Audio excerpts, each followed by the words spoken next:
Boa tarde, meninas! Sexta-feira chegou, a tarde mais aguardada, mais esperada da semana. Eu quero falar hoje sobre uma mentira.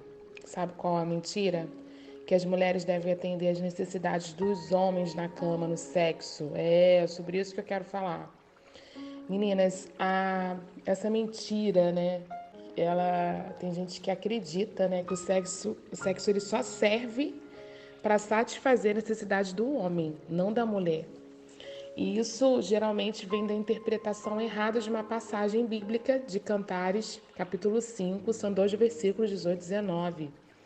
Seja bendita a sua fonte, alegre-se com a esposa da sua juventude, gazela amorosa, corça graciosa, que os seios de sua esposa sempre o fartem de prazer e sempre o embriaguem os carinhos dela.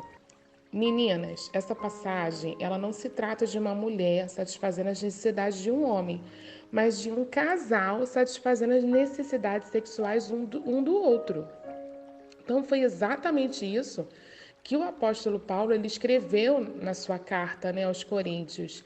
E ele disse assim, ó, tá lá em 1 Coríntios, capítulo 7, versículos 3 e 4. O marido deve cumprir os seus deveres conjugais para com a mulher. E da mesma forma, a mulher para com seu marido. A mulher não tem autoridade sobre o seu próprio corpo, mas sim o marido. Da mesma forma, o marido não tem autoridade sobre o seu próprio corpo, mas sim a mulher. Então tome muito cuidado, sabe?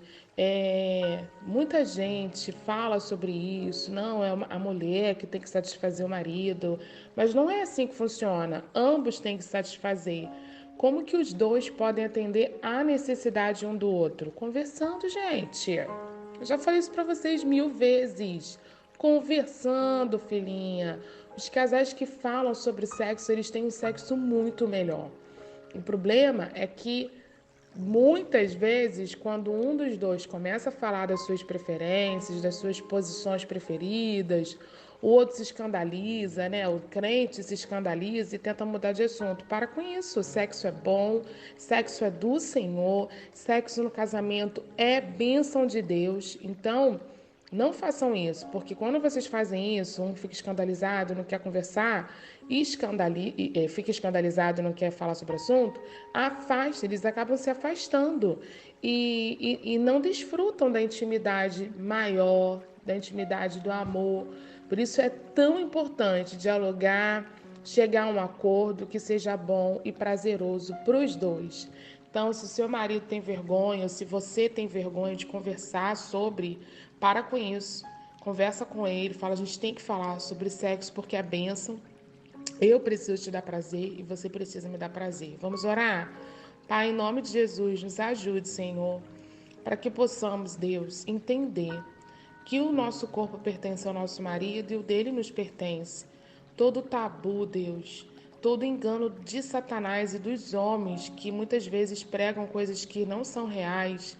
Eu te peço perdão, Deus, pela deturpação da tua palavra e que possamos realmente entender a tua palavra e viver o propósito delas no nosso casamento e na nossa vida sexual também. Eu oro, Pai, em nome de Jesus. Amém. Que o Senhor te abençoe. Uma excelente sexta-feira.